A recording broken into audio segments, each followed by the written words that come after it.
Guys, before this video starts, I want to tell you about the sick website that sells hella cheap NBA jerseys. The website is ringchasers.com. I copped myself a few jerseys on there a while back, and I honestly don't know how their prices are this cheap. If you guys want to get a sick deal on a jersey, make sure you check them out. Link will be in the description, and use code LQG at checkout for an extra 10% off. What's going on, guys? It's LQG, and today I'm back with another video. So today we have for you guys NBA Legends Explain how good Julius Erving was. So Dr. J was one of the most requested ones I've gotten since I started making these videos, and now we finally have him for you guys. Let me know down in the comments below which players to do next, and I'll keep bringing these videos out for you guys. But make sure you guys smash the like button on this video. Let's see if we can hit 100 likes.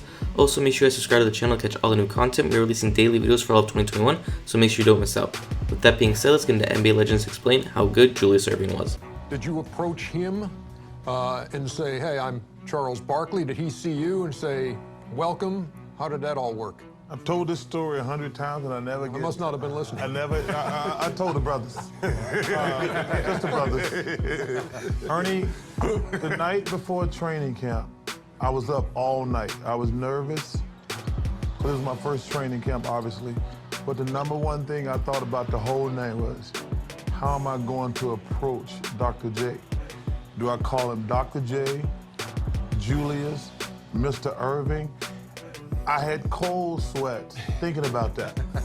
And so I'm sitting in the locker room. Because first of all, not only that, Moses, Bobby Jones, Andrew Toney, Maurice Cheeks, like the Sixers, this was their heyday.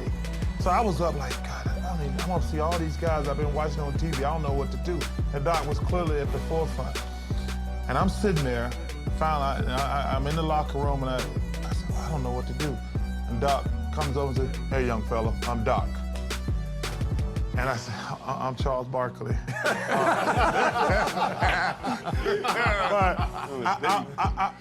Ernie, I can't explain how nervous I was. Because like I said, that's when the Sixers was in their heyday. And seeing Doc and Moses, Maurice, and Bobby and all those guys, but Doc was the guy. That's one thing I always, like, we'll all have this in common. When we're growing up as little kids, there's very few players, the kids, say, I'm Dr. J, I'm John Havlicek, I'm Magic Johnson, I'm Larry Bird. We all got somebody, you know, who we are. And man, Doc was the guy for most people, especially somewhere like me where we don't have NBA basketball in Alabama. But he made it so, that's the only thing I was nervous about. How did he help you as a rookie in the NBA? Well, you know, Ernie, one of the problems in the NBA today, I think, I want to give, Moses is my mentor, Doc is my mentor, Maurice and Clement Johnson and all those guys. One of the big problems in the NBA today is, I don't think they have enough older guys on these teams. Listen, as great a player as Dwayne Wade is, LeBron James, they're like 27. Nobody knows a lot at 27. I think that's one thing that's really hurt the NBA. I think every NBA team should have an older guy. How did Doc help me? Doc took me shopping. He said, son, you're a grown-ass man. A grown man can't wear a warm-up suit through the airports all the time. And I know that's like guys don't understand. Like, most guys when we come from college, we all got warm-up. We wear warm-ups everywhere. Like, dude, you're a professional now. He took me shopping. They bought me suits. You know, stuff like simple stuff like that. He said, you're a grown man now. You ain't in college. When you're in college, the whole team wear warm-ups. We can't have 9 guys wearing suits, and then you and Leon Wood getting on here in sweats. You know what, Ernie, you said about who would you start your franchise with Larry Bird, Magic, and Michael. Well, Dr. J is who you would start your league with.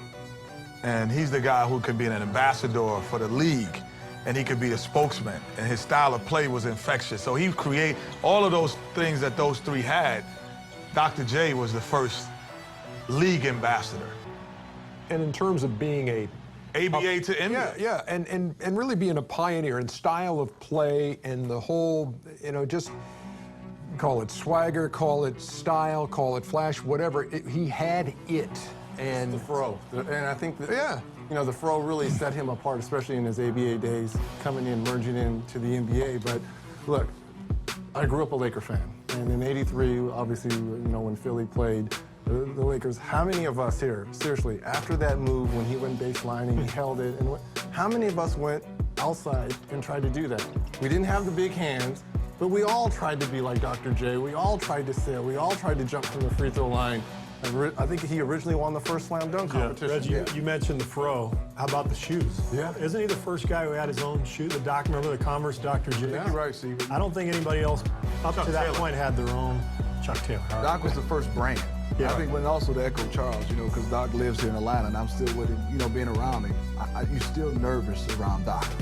I still go up to him and I say, Doc, how you doing? And he said, I'm fine, Steve. He still has that fatherly figure over you. And like you said, Kenny, he's an ambassador of the league. I mean, Dr. J is something my dad talks about, my granddad talks about, I still talk about. I mean, I think he'll go one player like Michael, and those players will go through generations after generations. How did he impact your development as a basketball player? Well, I think it was just what you said, his style. I think the individuality of him on his teams is what made him. Because you always knew Dr. J played on great teams and everything, but I knew Dr. J, who he was, whether it was the Pisces or the fish to say Pittsburgh, and he had the same, afro on, or it was just, he was always professional, it seemed like. It seemed like, it was always his demeanor, but you knew that what he had inside of him, you wanted it, and maybe you had a little bit of your own in there, and if you ever got the chance to play, you were gonna do your dunks your way, you were gonna do your things your way. I mean, no one glided or even tried to have body movements like him, and so he taught me, you can be your own individual. Doc was just so smooth. He was smooth above the rim and below the rim. He was just so cool doing it. I can remember one time at LSU, I missed class, and he was down there doing something for Converse, and Coach Brown brought him over. And when I woke up, there was a hand on my chest, and I thought it was a guy that if you miss class, you gotta run laps. So I'm thinking, oh man, I gotta run these laps. And then when I looked up, it was Doc. He was like, how come you didn't go to class, big fella? And he was just so smooth. And we became friends, and when I decided to leave early, after calling my parents, Doc was one of the first people who I called. He was just so smooth, he was just so nice, and he was very hospitable. That's a cool point, too, because I wonder, there are certain guys you'll never forget when you met Dr. J, right? Right. Correct? Yep.